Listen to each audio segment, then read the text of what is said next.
you know, what's the sort of significance of the sound barrier? What happens to an airframe at that speed in the Mhm. atmosphere that makes it such a significant threshold to cross?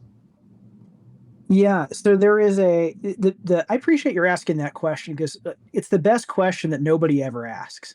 Nobody ever says, "What in the world does the speed of sound have to do with an airplane?" And to unpack it a little bit, the speed of sound is the speed at which pressure waves move in air. And of course, airplanes are all about shaping and creating pressures. And so when you are subsonic, what that means is every time the airplane moves, it creates a pressure wave that goes faster than the airplane. So if you think about it from the perspective of the nose of the airplane, it's flying along, and there is a pressure wave It's comes pushing the off the air. nose that goes ahead of the airplane. Yeah. So you could kind of think of it as saying, "Hey, air, I'm coming. Start getting out of the way."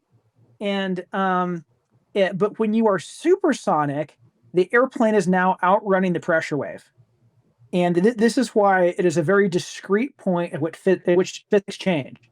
And now the airplane is crashing into the air before the air knows it's coming. And that's what creates shock waves. That's what gives rise to sonic boom. And that's what gives rise to a whole bunch of aerodynamics that change around Mach 1.